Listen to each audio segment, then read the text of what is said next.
Explore world with Navida presenting pirates of the Caribbean part 2।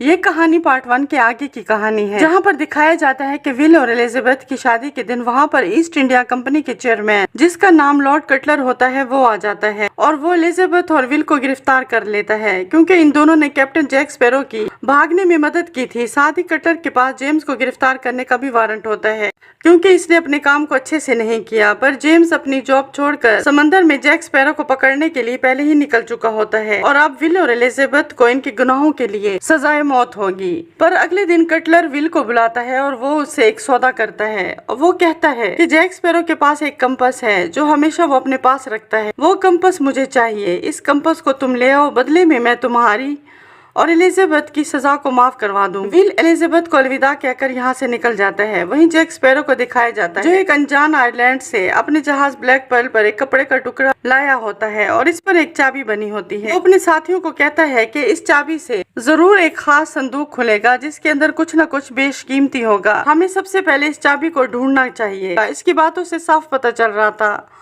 कि वो अपने साथियों को बेवकूफ बना रहा है। उसे उस चाबी और संदूक के बारे में सब पता होता है। रात को जैक अपना कंपास देख रहा होता है जो ठीक से काम नहीं कर रहा होता, इसलिए वो शिप के नीचे आ जाता है और वहां पर आता है बूटस्ट्रैप टर्नर, जो विल टर्नर के पिता हैं और वो आज भी जिंदा हैं। आज से 13 साल पहले बूटस्ट्रैप टर्नर जैक स्पैरो के अंडर ही काम किया करता था, जब जैक स्पैरो ब्लैक पर्ल का कैप्टन हुआ करता था।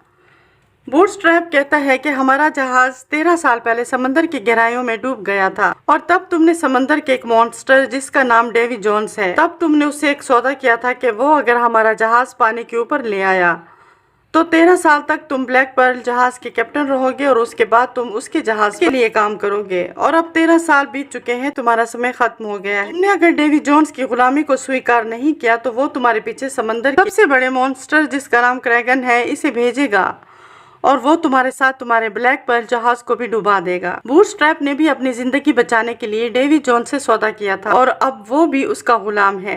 वो जैक का हाथ पकड़ता है और इसके हाथ में एक काला निशान पड़ जाता है, यानी कि अब डेवी जोन्स को हमेशा पता होगा कि वो कहाँ पर है और इसका समुद्री मॉन्स्टर क्रैकन उसे कहीं भी मार सकता है। बूटस्ट्रैप यहाँ से चला जाता है। जैक ये खबर सुनकर पूरी तरह से डर जाता है। वो ऊपर जाता है और अपने आदमियों से कहता है कि जहाज को यहाँ से कहीं दूर ले चलो। तभी बारबोसा का बंदर, जो आज भी ब्लैक पर्ल जहाज पर है, वो जैक के सर से उसकी कैप्टन वाली हैट को छीन कर समंदर में फेंक देता है। ये हैट दूसरे जहाज वालों को मिलती है और जब एक आदमी इसे अपने जहाज में पहनता है तो तभी समंदर में से डेवी जोन्स का मॉन्स्टर जिसका नाम क्रैकन है वो निकलता है और इनके पूरे जहाज को निगल जाता है। वहीं दूसरी तरफ पोर्ट रॉयल पर दिखाया जाता है जहां पर एलिजाबेथ के पिता, जो कि गवर्नर हैं, वो अपनी बेटी की वहां से भागने में मदद करते हैं और एलिजाबेथ भी वहां से भाग जाती है। वो किसी भी तरह विल तक पहुंचना चाहती है ताकि वो और विल जैक से कंपास हासिल करके अपनी सजा को माफ करवा सके। वहीं विल को दिखाया जाता है जिसे एक आयरलैंड पर ब्लैक पर्ल जहाज दिखता है। दरअसल जैक क्रैकन के डर से समंदर छोड़कर इस आयरलैंड पर आ गया होता है और जब विल आगे बढ़ता है तो उसे इस आयरलैंड के लोग पकड़ लेते हैं। ये सब के सब आदमखोर होते हैं। ये विल को पकड़कर अपने कबीले में ले जाते हैं, जहाँ पर विल देखता है कि उन्होंने जैक स्पैरो को अपना सरदार बना रखा है। वो जैक से कहता है कि मुझे वो कंपास चाहिए। मैंने और एलिजाबेथ ने तुम्हारी मदद की थी, जिस वजह से एलिजाबेथ को फांसी दी जानी है। अगर उसे बचाना है तो मुझे इस कंपास की जरूरत होगी। पर जैक कुछ कहता है और इसके बाद विल को एक पिंजरे में बंद कर दिया जाता है, जहाँ पर पहले से जैक के बहुत सारे साथी बंद होते हैं। वो विल को बताते हैं कि उन्होंने जैक को अपना सरदार बना लिया है और इन कबीले वालों का कहना है कि जैक के अंदर एक पवित्र आत्मा है। इसे मुक्त करने के लिए वो जैक के शरीर को कुछ ही देर में खत्म कर देंगे, यानी कि उसे मारकर खा जाएंगे। पर जैक स्पैरो को दिखाया जाता है जहाँ पर ये लोग इसे मारने की तैयारी कर रहे होते हैं। तभी एक आदमी आता है और वो सबको बताता है कि जितने भी लोग पिंजरे के अंदर हैं वो सब भागने की कोशिश में हैं। इसीलिए सभी लोग यहाँ पर उन लोगों को पकड़ने के लिए निकल जाते हैं। जैक भी यहाँ से भाग जाता है और ये सब किसी न किसी तरह ब्लैक पर्ल जहाज तक पहुँच जाते हैं और ब्लैक पर्ल जहाज में इस आयरलैंड से अपनी जान बचाकर निकल जाते हैं।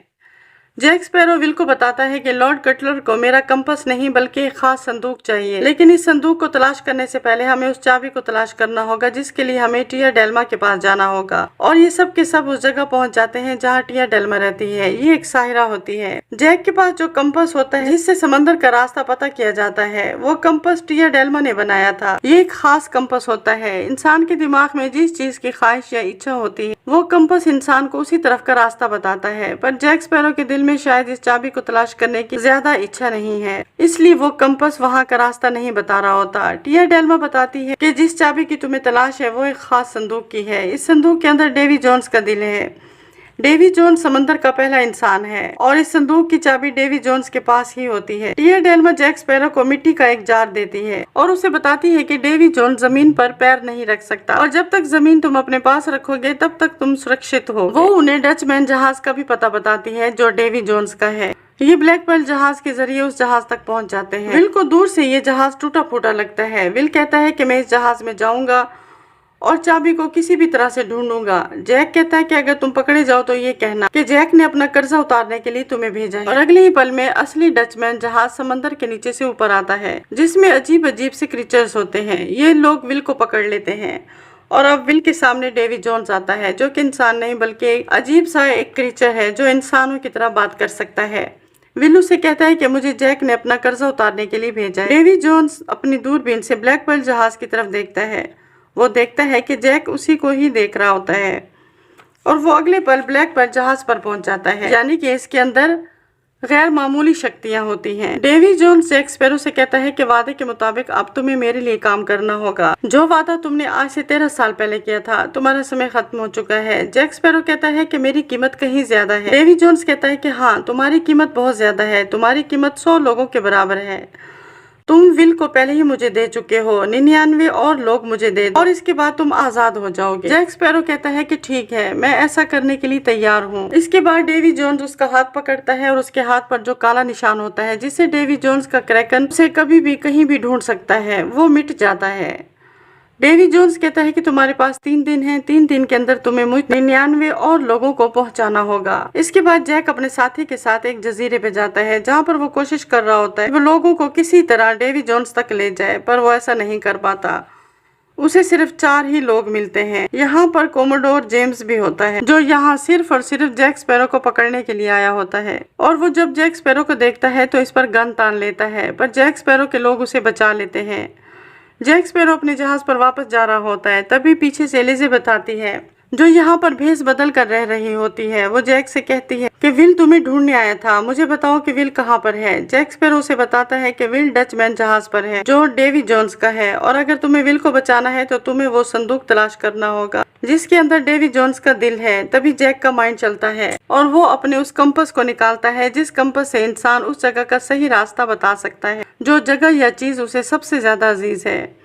इसलिए वो एलिजाबेथ को वो कंपास देता है क्योंकि एलिजाबेथ को सबसे अजीज है विल और विल को बचाने के लिए उसे डेड मैन चेस्ट यानी उस संदूक को ढूंढना होगा जिसके अंदर डेवी जोन्स का दिल। जैसे ही जैक उसके हाथ में उस कंपास को देता है तो वो कंपास उसे सही रास्ता बता देता है और अब जैक स्पैरो के साथ उसके आदमी एलिजाबेथ और जेम्स भी आगे के सफर पर निकल पड़ते हैं। वहीं डेवी जोन्स के जहाज पर विल अपने पिता से मिलता है। विल के पिता भी डेवी जोन्स के गुलाम हैं। विल अपने पिता को बताता है कि यहाँ पर वो संदूक की चाबी लेने के लिए आया है जिस संदूक के अंदर डेवी जोन्स का दिल है। इसके पिता कहते हैं कि इस बारे में उन्हें कुछ इल्म नहीं। तभी वहाँ पर एक अजीब सी मखलूक उभरती है और वो उनको बताती है कि वो चाबी डेवी जोन्स हमेशा अपने पास रखता है। इसके बाद विल जहाज के दूसरे हिस्से में जाता है जहाँ पर डेवी जोन्स के गुलाम एक खेल खेल रहे होते हैं और इस खेल में वो शर्त के तौर पर अपनी जिंदगी के साल लगा रहे होते हैं। विल कहता है कि मैं भी इस खेल को खेलूंगा पर मेरा खेल होगा डेवी जोन्स के खिलाफ। अभी यहाँ पर डेवी जोन्स आता है और इनसे पूछा जाता है कि वो इस शर्त में क्या लगाना चाहते हैं। विल कहता है कि मैं अपनी जिंदगी लगाऊंगा पर बदले में डेवी जोन्स को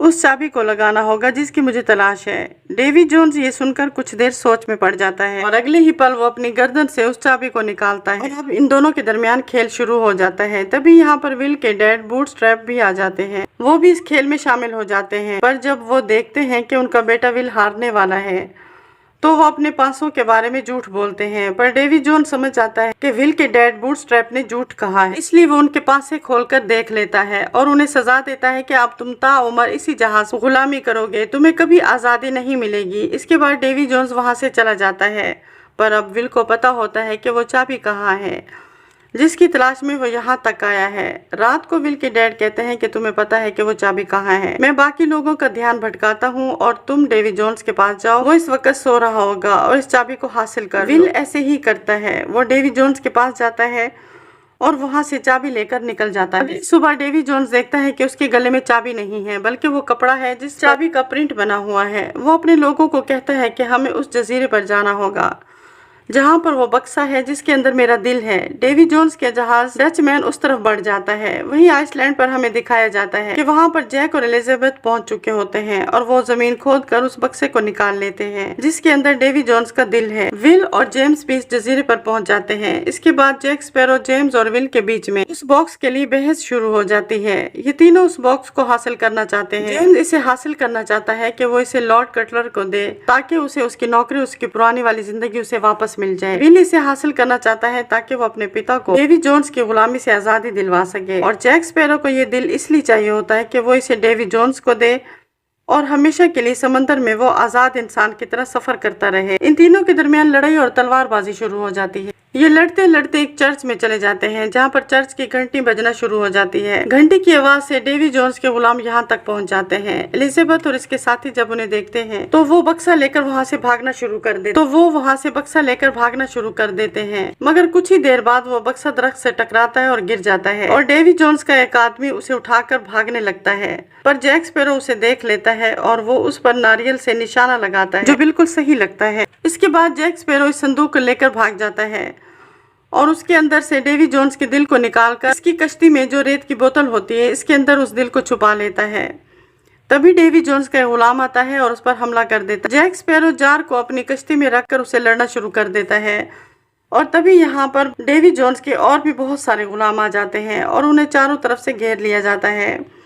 जेम्स कहता है कि जब तक हमारे पास ये बॉक्स और चेस्ट है तब तक ये हमारा पीछा नहीं छोड़ेंगे। तुम यहाँ से निकल जाना और मेरा इंतजार मत करना। और वो चेस्ट को लेकर यहाँ से भागना शुरू कर देता है। डेवी जोन्स के सभी गुलाम उसका पीछा करते हैं और कुछ ही देर बाद वो जेम्स को पकड़ लेते हैं। जेम्स उन्हें इस बॉक्स को देकर जिसमें सबको लगता है कि इसके अंदर डेवी जोन्स का दिल है, वो वहाँ से भाग जाता है। जेम्स उन्हें ये बॉक्स देकर जिसके अंदर सबको लगता है कि डेवी जोन्स का दिल है, वो वहाँ से भाग जाता है और डेवी जोन्स के गुलाम इस चेस्ट और बॉक्स को लेकर वहाँ से निकल जाते हैं। वहीं जैक स्पैरो, विल, एलिजाबेथ और जैक के सभी साथी ब्लैक पर्ल जहाज पर आ जाते हैं और तभी समंदर के अंदर से डेवी जोन्स का डचमैन बाहर निकलता है और वो जहाज इनके ऊपर हमला कर देता है। लेकिन ब्लैक पर्ल समंदर का सबसे तेज चलने वाला जहाज है, इसलिए वो डचमैन को पीछे छोड़कर आगे निकल जाते हैं। विल कहता है कि अगर हम इनको पीछे छोड़ सकते हैं तो उनसे लड़ भी सकते हैं। जैक कहता है कि अगर हमारे पास ये जार है तो हमें उनसे लड़ने की कोई जरूरत नहीं, हम सौदा करेंगे क्योंकि इस जार के अंदर डेवी जोन्स का दिल है।